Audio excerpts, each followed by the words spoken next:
dalam paling banyak 3 kalimat.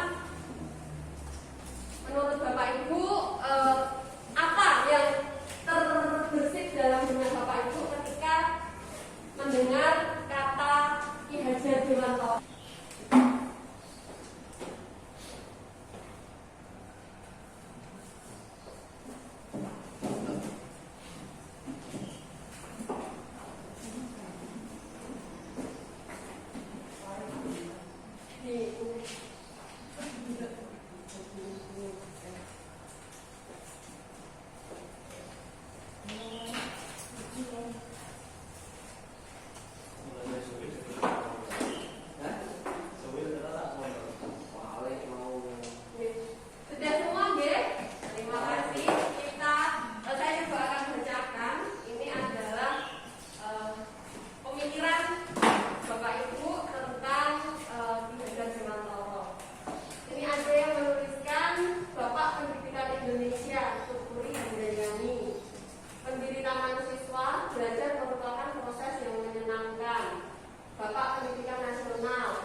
Dalam konteks kita sebagai seorang guru, kita adalah pemimpin bagi anak-anak kita, bagi murid-murid kita.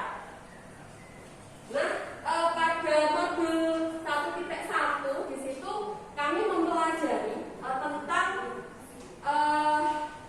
filosofi Ki Hajar Dewantara secara lebih mendalam. Di mana di sana Ki Hajar Dewantara itu mengatakan bahwa pengaruh pembelajaran itu umumnya memerdekakan manusia atas hidupnya lahir, sedangkan merdeka hidup batin itu terdapat pada pendidikan. Manusia merdeka yaitu manusia yang hidupnya lahir atau batin tidak tergantung kepada orang lain, akan tetapi bersandar atas kekuatan sendiri.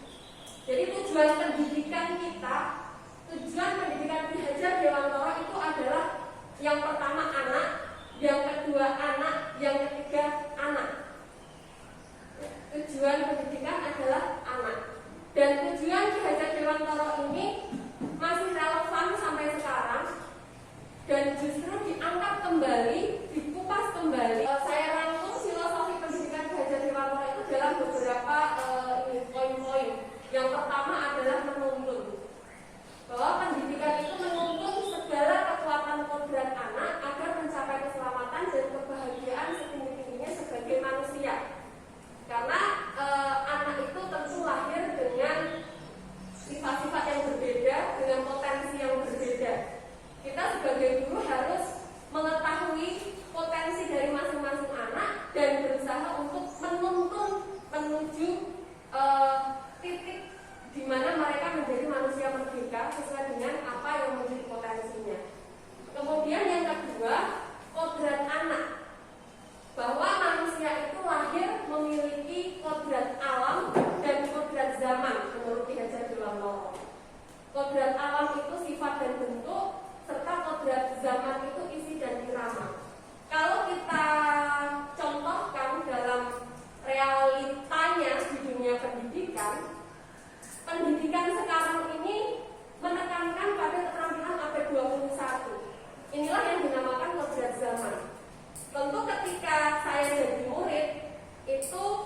mungkin Bu Warni dulu ngajar saya pas masih SD nih, itu pasti metode yang dilakukan berbeda dengan sekarang.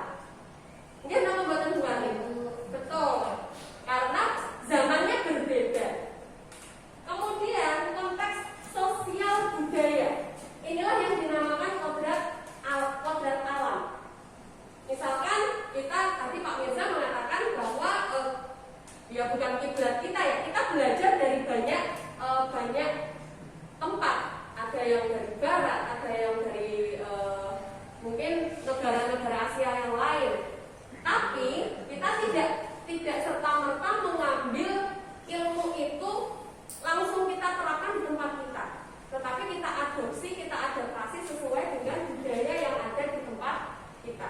Itu yang dinamakan kodrat alam. Yang ketiga, anak bukan tabula rasa. Mungkin kalau tabula rasa sudah sering mendengar, ya. Tabula rasa itu yang mengatakan bahwa anak itu adalah kertas kosong yang bisa kita tulis dengan tinta semau kita. Padahal menurut Ki Hajar Dewantara, anak itu bukan tabula rasa. Anak bukanlah kertas kosong karena mereka terlahir dengan kekuatan kodrat yang masih sama. Nah, guru berkewajiban menebalkan kodrat-kodrat tadi yang masih sama tadi menjadi kekuatan yang itu lebih jelas dan menjadi kekuatan kompleks diri anak. Tentu setiap anak berbeda-beda. Berikutnya adalah budi pekerti. Ki Hajar Dewantara terkenal juga dengan cipta, rasa, dan karsanya. Nah, itu adalah budi pekerti. Perpaduan harmonis antara cipta, rasa, karsa, dan pekerti ini akan mewujudkan suatu keselarasan hidup. Sebagai contoh, anak belajar gamelan. Kalau di bukunya Ki Hajar Dewantara itu dijelaskan belajar gamelan, bermain congklak, kemudian itu sudah manda. Itu juga mengkolaborasikan dari cipta, rasa, karsa, dan juga ada pekerti di situ. Dan yang kelima adalah Ki Hajar Dewantara mengatakan guru adalah petani kehidupan. Anak-anak seperti biji jagung yang disemai dan kemudian ditanam oleh petani. Biji jagung yang ditempatkan di tanah yang subur dengan mendapatkan sinar matahari dan pengairan yang cukup, tentunya akan bisa tumbuh menjadi jagung dengan kualitas yang baik karena perawatan petani. Padahal bijinya jelek, tapi ketika ditempatkan di tempat yang subur, kemudian dirawat dengan penuh kasih sayang oleh petani, diberi pengairan yang cukup, dipupuk, tentu hasilnya akan menjadi panen jagung yang baik. Sebaliknya, meskipun kita beli biji jagung yang mahal, yang katanya kualitas paling baik, tapi ketika ditanam kita tidak memperhatikan kesuburan tanah, misal kemudian tidak diberi pengairan yang baik, sinar matahari yang cukup, dibiarkan begitu saja, tentu hasilnya akan malah tidak baik atau mungkin tidak bisa optimal. Ini adalah prinsip Ki Hajar Dewantara. Guru adalah petani. Nah, tentunya dalam prakteknya tidak akan semudah itu, Bapak Ibu. Ketika kita mempelajari ini, oh iya begitu. Tapi saya sendiri itu kadang juga masih belajar untuk mencoba mencapai titik ideal itu.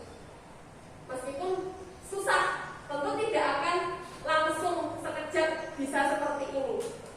Itu butuh proses yang panjang ya Bu Arni. Tentu Bu Arni, Bu Rianti yang sudah punya pengalaman panjang itu pasti bisa menilai sendiri perjalanan mengajarnya. Apa yang Bapak Ibu ketahui tentang disiplin positif? Ini ada satu tindak lanjut pada permasalahan yang dialami siswa melalui tindakan-tindakan positif. Permasalahan ya, sikap sadar untuk bertindak lebih baik, aturan yang diterapkan untuk membangun sikap baik bagi siswa.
membuat anak itu yang merasa bersalah diberi hukuman atau diberi sanksi. Rata-rata begitu.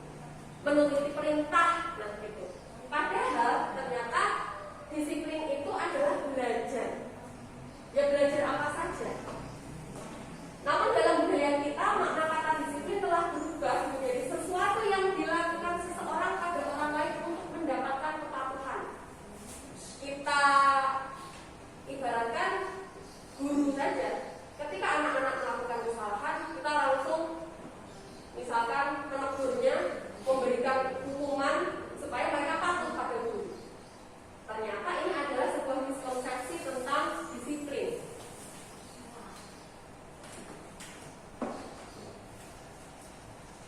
Kita harus tahu dulu tentang yang dinamakan teori kontrol. Besser di sini mengambil teorinya William Besser. Ada 4 miskonsepsi dari teori kontrol yang mungkin kita lakukan. Ilusi guru mengontrol murid.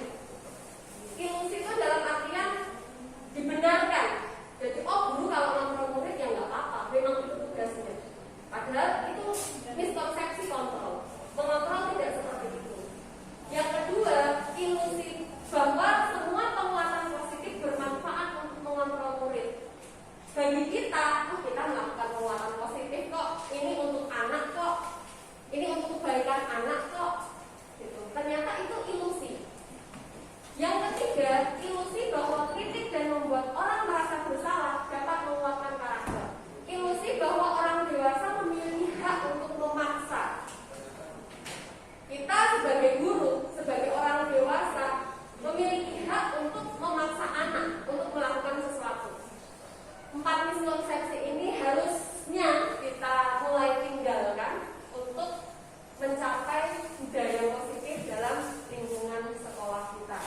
Ada 3 teori motivasi, yaitu yang pertama, motivasi untuk menghindari ketidaknyamanan atau hukuman. Biasanya ini kata hati kecil kita bertanya, apa yang akan terjadi apabila saya tidak melakukannya? Misalkan guru ada tugas, kemudian anak, kalau saya tidak melaksanakannya apa ya yang akan terjadi? Apakah nanti saya dapat hukuman atau tidak? Ini adalah motivasi eksternal. Jadi dari luar dia masih berpikir-pikir mau mengerjakan tugas atau tidak, takut nanti dihukum. Itu adalah motivasi eksternal. Yang kedua, untuk mendapatkan imbalan dari orang lain atau institusi. Kata hati kecil ya bertanya, apa yang akan saya dapatkan apabila saya melakukannya? Kita ambil contoh saja, kita sering memberikan PIN yang itu karakter ya, lingkungan, ada yang nasionalisme, ada yang religius begitu. Nah, anak itu dalam hati kecilnya itu, wah kalau saya menyapu saya akan dapat PIN atau tidak ya. Ketika tidak dapat PIN, nggak mau nyapu lagi, nggak dapat PIN kok. Itu masih motivasi eksternal. Kemudian yang ketiga, motivasi untuk menghargai diri sendiri, menjadi insan sesuai harapan kita. Di sini anak akan bertanya, memiliki pertanyaan di dalam hatinya atau dalam benaknya, saya akan menjadi orang yang seperti apa ketika saya melakukan ini. Jadi sudah tidak memikirkan lagi apa yang dipikirkan orang lain. Ada atau tidak ditungguin Bapak Ibu guru, ya dia akan tanggung jawab dengan kewajiban mereka. Nah, inilah yang kita usahakan, inilah yang menjadi harapan kita. Kita berproses menuju ke sana. Bagaimana untuk mencapai disiplin positif ini? Ada beberapa cara yang bisa kita lakukan. Dalam pembentukan keyakinan kelas, ada beberapa poin yang perlu kita cermati. Yaitu yang pertama, keyakinan kelas bersifat lebih abstrak daripada peraturan yang lebih rinci dan konkret.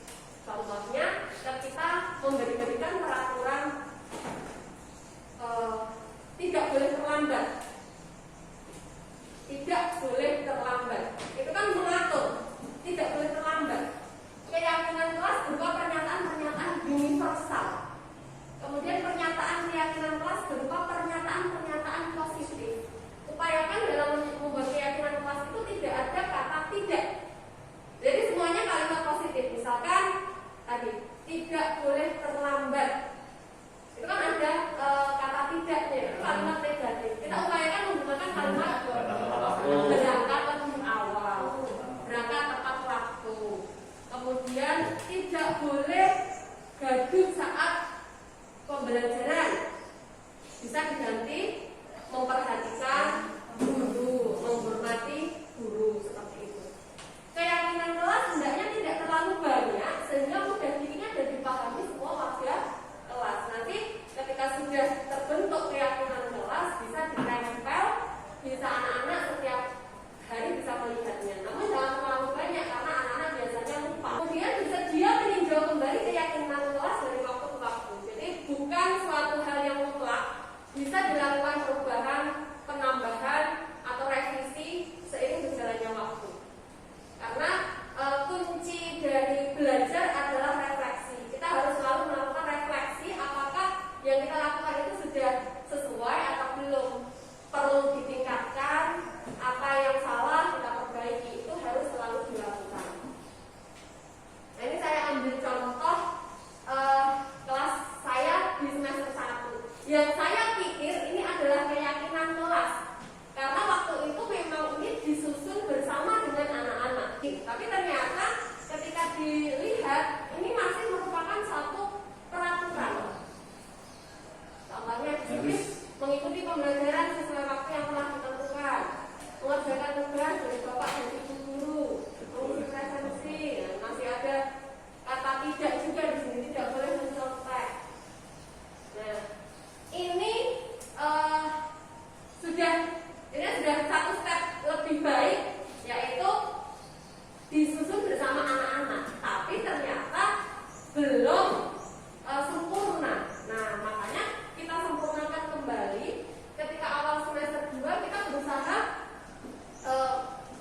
melakukan revisi. Ini kemarin saya mencoba dengan anak-anak menggunakan Jamboard. Kemudian dari ini semua nanti dirangkum, didiskusikan bersama anak-anak. Kemudian kita ambil mana yang merupakan keyakinan kelas kita. Ini sudah ada yang menggunakan kalimat positif.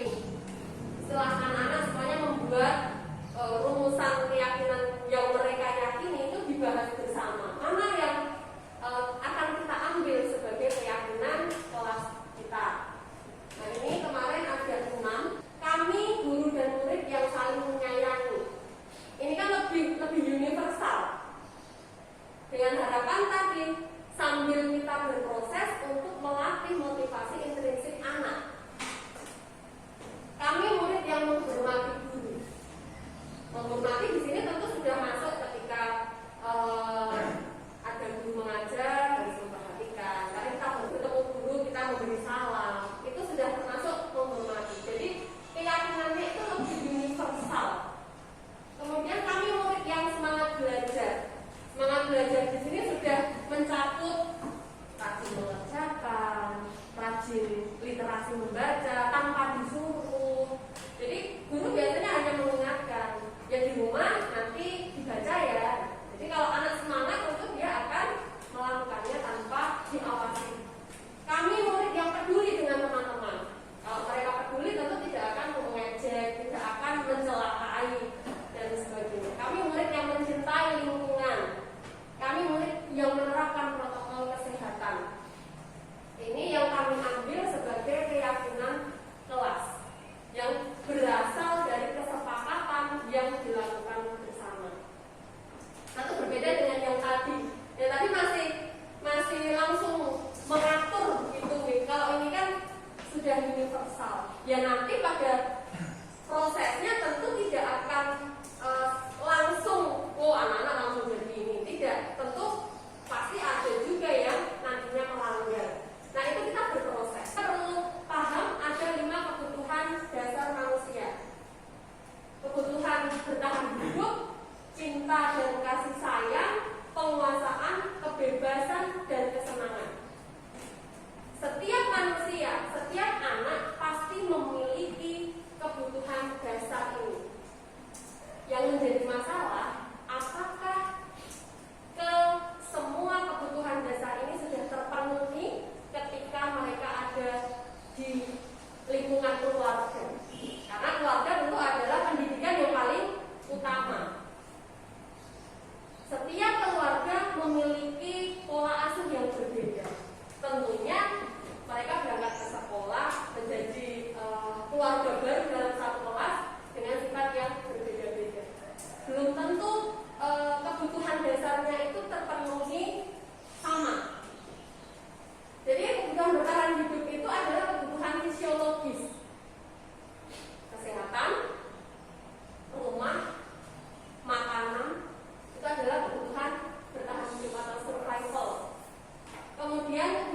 cinta dan kasih sayang, love and belonging.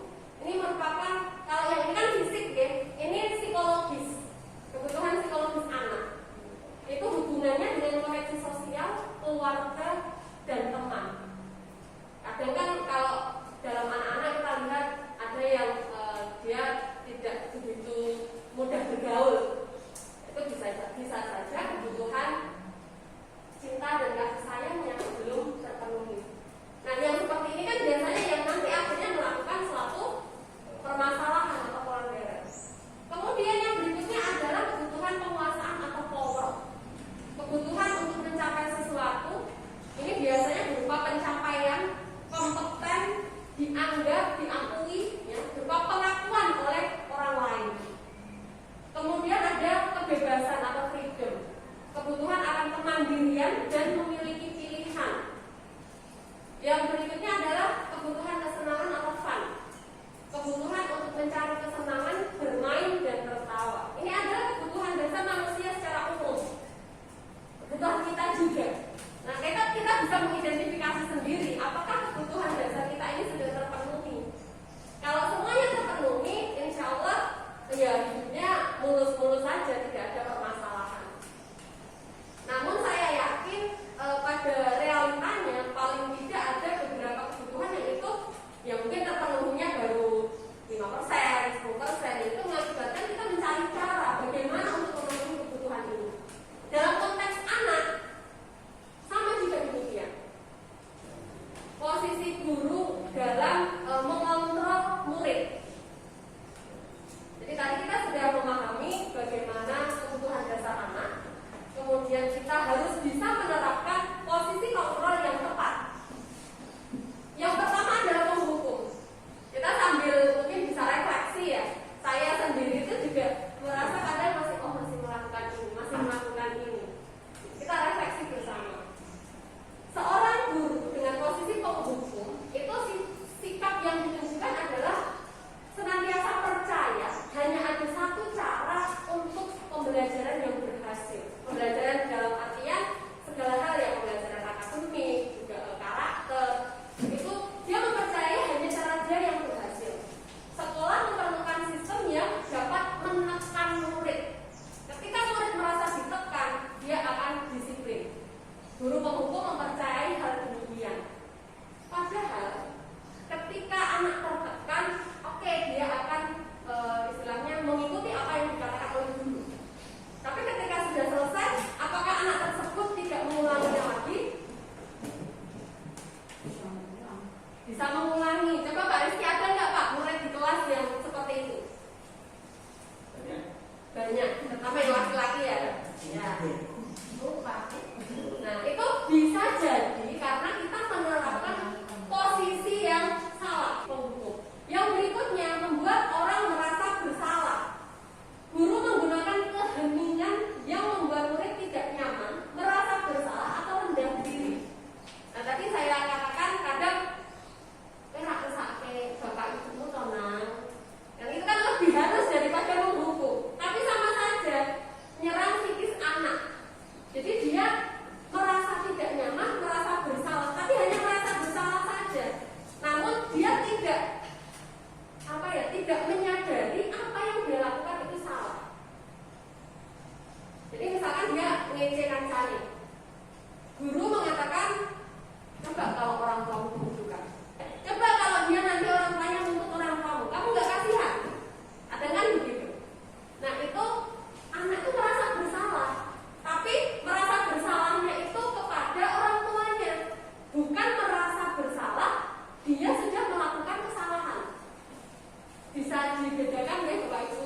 Jadi motivasinya dia itu merasa bersalah pada orang tua, tapi tidak, istilahnya tidak merasa bersalah. Ya, pada apa kesalahan yang dilakukan. Yang ketiga, guru sebagai teman. Guru menggunakan hubungan baik dan humor untuk mempengaruhi murid. Murid akan terganggu pada guru tersebut. Biasanya guru-guru yang humoris kan begitu, dekat dengan anak-anak. Namun anak-anak itu kadang merasa Pak Guru koncoku bolong aku, kadang gitu ya. Jadi ketika melakukan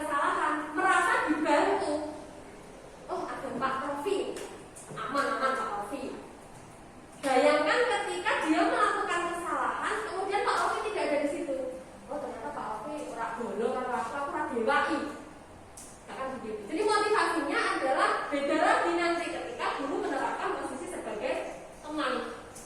Dia akan bergantung pada sosok guru tersebut. Yang keempat, posisi monitor atau pemantau. Guru pemantau mengandalkan catatan dan perhitungan sebagai bukti atas perilaku murid. Perasaan atau hatinya itu kurang main di sini. Dia hanya berdasarkan pada fakta yang ada. Jadi lebih kaku. Kemudian yang posisi terakhir adalah manajer. Guru berbuat sesuatu bersama murid, mempersilahkan murid mempertanggungjawabkan perlakuannya, mendukung murid agar dapat menemukan solusi atas permasalahannya sendiri. Kalau dibuat urutan, kita diharapkan dapat melakukan posisi ini yang posisi tertinggi, yaitu sebagai manajer. Ini adalah posisi terendah. Ini lebih baik, ini lebih baik lagi, ini lebih baik, ini yang paling baik dalam posisi kontrol. Jadi ketika anak melakukan kesalahan, ini konteksnya adalah kontrol ketika anak melakukan kesalahan, gitu Bapak Ibu. Ketika anak melakukan kesalahan, guru sebagai manajer itu akan bersama dengan murid untuk mempertanggungjawabkannya. Jadi anak itu mempertanggungjawabkan apa yang telah dia lakukan. Restitusi ini adalah proses untuk menciptakan kondisi bagi murid untuk memperbaiki kesalahan mereka, sehingga mereka bisa kembali kepada kelompok mereka dengan karakter yang lebih kuat. Mungkin istilahnya batu yang kotor itu kita ambil, kita cuci, kita kembalikan ke tempatnya dengan karakter yang lebih kuat. Jadi tanpa menyudutkannya, tanpa membuatnya merasa lebih rendah diri. Tidak, tetapi ketika kita melakukan restitusi, anak yang melakukan kesalahan itu kita ambil, kita dampingi untuk akhirnya memperbaiki kesalahannya. Ciri-cirinya restitusi itu adalah yang pertama, bukan untuk menebus kesalahan. Kesalahannya tetap ada dan tidak bisa ditebus. Tetapi kesalahan itu untuk bahan belajar supaya nanti di kemudian hari tidak terjadi lagi. Yang kedua, restitusi memperbaiki hubungan si anak dengan lingkungannya yang dia melakukan pelanggaran. Kemudian restitusi adalah tawaran, bukan paksaan. Kalau kita masih memaksa anak, artinya itu bukan restitusi. Kemudian restitusi menuntut untuk melihat ke dalam diri, introspeksi diri sang anak yang melakukan kesalahan. Restitusi mencari kebutuhan dasar yang mendasari tindakan. Yang 5 kebutuhan dasar tadi, kalau kita sudah benar-benar memahami, kita bisa melakukan pendalaman pada anak yang melakukan kesalahan itu. Kita ajak bicara sehingga kita bisa menentukan, oh ternyata si A ini dia kebutuhannya belum terpenuhi, sehingga mencarinya di sekolah dengan melakukan pelanggaran. Restitusi fokus pada karakternya, bukan tindakan. Restitusi fokus pada solusi dan mengembalikan murid yang berbuat salah pada kelompoknya dengan karakter yang lebih kuat. Ini adalah tahapan yang namanya segitiga restitusi ketika kita melakukan restitusi terhadap anak yang melakukan kesalahan. Dari sini yang kita bacanya dari yang paling bawah, yaitu menstabilkan identitas. Pada tahapan ini kita ngobrol istilahnya, dari hati ke hati ke murid. Kita menjelaskan bahwa setiap orang itu pasti pernah melakukan kesalahan. Dan anak ini bukanlah satu-satunya yang pernah melakukan kesalahan, sehingga dia merenungkan. Kemudian tahapan berikutnya validasi tindakan yang salah. Adakah cara yang lebih efektif untuk mendapatkan apa yang kamu butuhkan? Kamu tentu punya alasan mengapa melakukan itu. Itu tahapan yang kedua. Dan yang ketiga, menanyakan keyakinan. Nilai-nilai apa yang telah kita sepakati? Ini mengarah pada keyakinan kelas tadi. Kamu ingin menjadi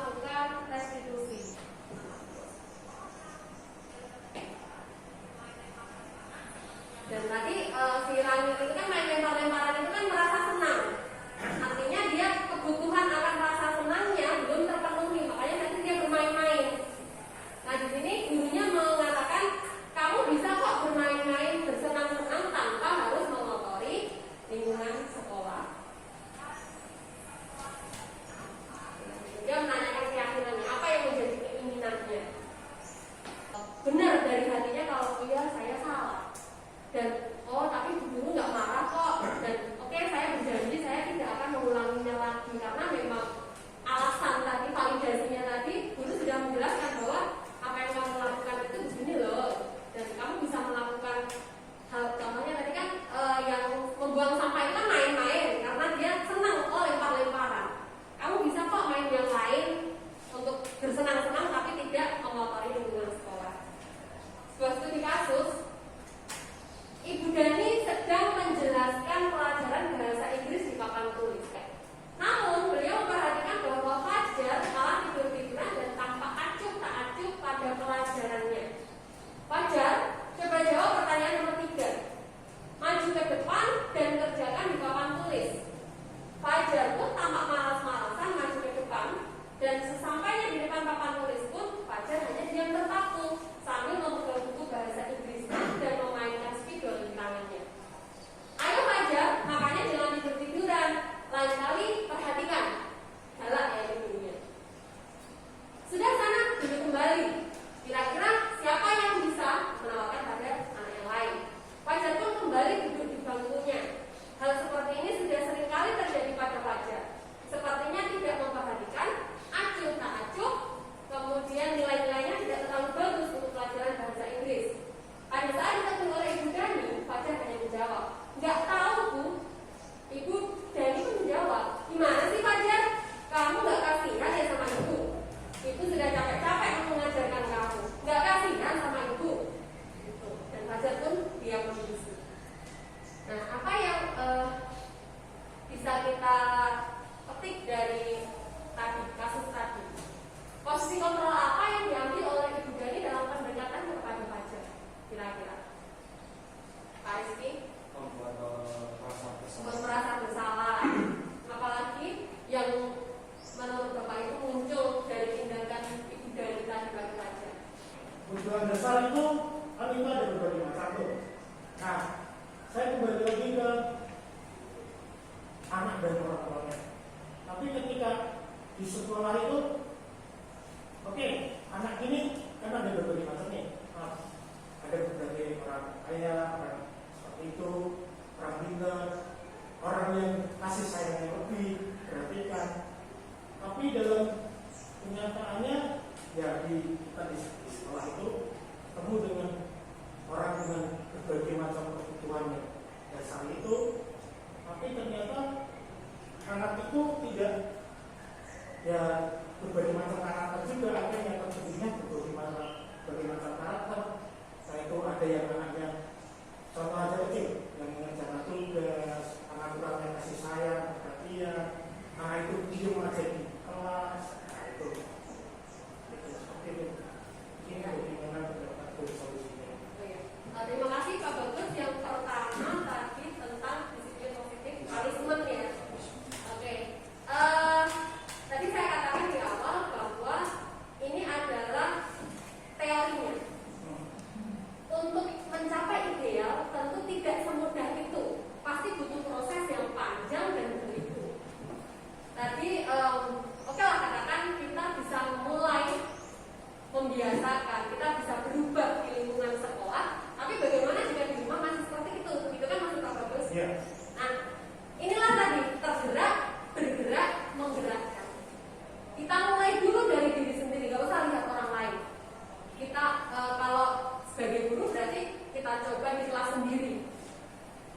Kita coba di kelas kita sendiri dulu, gak usah nuntut yang di luar sana.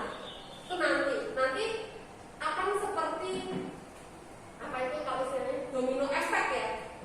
Nah, kalau satu orang bisa bergerak, menggerakkan anak-anak ini untuk bisa melakukan disiplin positif, bayangkan efeknya ketika anak-anak ini di rumah cerita ke orang tua, mencontohkan mungkin ke orang tua. Dan kita kan ada banyak ya, kalau dilihat dari guru penggeraknya juga sudah lumayan banyak ribuan. Kalau di sekolahnya sudah melakukan sosialisasi seperti ini, kemudian guru-guru yang lain mengikuti, istilahnya melaksanakan juga, tentu juga dampaknya kita pelan-pelan Pak. Nggak bisa kita langsung merubah satu Indonesia, langsung bisa semua menerapkan disiplin positif sulit. Nah, tapi kuncinya kita mulai dari diri sendiri, pelan-pelan tapi pasti. Makanya ada istilah, ketika kamu punya kekuatan tapi hanya berjalan sendiri, kamu nggak akan bisa berbuat banyak. Tapi ketika kamu memiliki kekuatan yang sedikit, tapi kamu berjalan bersama-sama, efeknya akan lebih dahsyat. Itu, saya percaya itu. Jadi ketika kita bersama-sama, tentu bisa membuat perubahan yang lebih besar daripada kita berjalan sendirian. Yang kedua, kebutuhan dasar. Ketika kita sebagai gurunya sudah misalnya memahami, kemudian mencoba untuk menerapkan, apalagi sekarang makin kesini juga pemerintah sudah memperhitungkan, ini tinggal kelas 5 dan kelas 6 yang muridnya banyak. Yang kelas rendah ke 1 sampai 4 kan sudah ideal lah, katakan 28. Itu kita harus metani Pak. Misalkan si A itu bagaimana dia di rumah, bagaimana, apakah kebutuhan dasar ini sudah terpenuhi. Si B bagaimana. Nah, tentu pendekatan kita ke A dan ke B akan berbeda. Sesuai dengan kebutuhan dasar yang dia belum terpenuhi. Kita berusaha untuk memenuhi kebutuhannya. Supaya tidak terjadi pelanggaran dari keyakinan yang sudah diyakini. Kalau menurut saya begitu Pak. Bagaimana Pak Bagus? Ya. Terima kasih. Pak Rizky? Untuk saya lebih tertarik ke di filosofi gadget Dewantara. Di filosofi pendidikan gadget Dewantara itu tadi ada 5 menuntun, yaitu itu dari potensi anak, kemudian kodrat anak sesuai dengan kecakapan anak bercetakan di 21, kemudian anak bukan tabula rasa, kemudian budi pekerti, yang terakhir adalah guru adalah petani kehidupan. Oke, untuk kodrat anak mungkin bisa kita ajarkan, bukan tabula rasa juga bisa kita usahakan, budi pekerti bisa kita tanamkan. Saya lebih menyoroti bagaimana cara kita itu pada menuntun, menggali potensi anak dengan kita pegang satu kelas itu dengan tadi berapa punya kebutuhan dasar yang berbeda, karakter juga berbeda-beda. Bagaimana cara kita yang paling mudah untuk menggali potensi tiap anak. Kemudian yang kedua adalah guru adalah petani kehidupan. Oke. Namun bagaimana cara kita terutama itu apa ya, untuk memberitahu kepada orang tua untuk mengimbangi, karena meskipun kita adalah petani kehidupan, kita itu bukan petani utamanya, karena petani utamanya otomatis keluarga di rumah. Nah, anak-anak itu hanya sepertiga jam selama 1 hari di rumah dan 2/3-nya ada di rumah. Ya, terima kasih Pak Rizky. Yang pertama tadi menggali potensi ya, itu memang sulit ya, tidak akan semudah teorinya. Saya juga menyadari itu. Kita bisa berusaha dari awal itu kita melakukan itu Pak, pemetaan itu loh, yang kognitif dan non kognitif, kemampuan anak. Kemudian bisa juga melakukan pemetaan tadi kebutuhan dasar. Cuman ketika muridnya lebih banyak, tentu kita butuh energi dan waktu yang lebih ekstra. Dan kalau kita bagaimana caranya menggandeng dengan orang tua, kita libatkan saja ketika membuat keyakinan kelas, itu juga kita libatkan dengan orang tua. Dan termasuk juga bisa jadi yang dulu program sekolah parenting yang kita berhenti di ini lagi di kelas, mungkin itu sih parenting itu, atau mungkin bisa kita ketika kita mempunyai materi tentang parenting yang baik, itu kita share saja ke paguyuban, karena memang kita tidak bisa mengontrol keluarga itu pola asuhnya mereka bagaimana, namun kita berusaha untuk memberikan insight bagaimana sih melakukan parenting yang baik gitu. Kemudian dari situ juga kita bisa memaksimalkan potensi untuk menuntun anak, karena tadi kita itu bukanlah yang utama. Kita pasti tanya, anak ini sukanya apa sih? Itu harus orang tuanya yang tahu. Dan kita bersama-sama dengan orang tua mengembangkan potensi tersebut supaya anak bisa menjadi merdeka seutuhnya. Begitu. Mungkin jawaban saya Pak. Oke. Ya, terima kasih. Wassalamualaikum warahmatullahi wabarakatuh.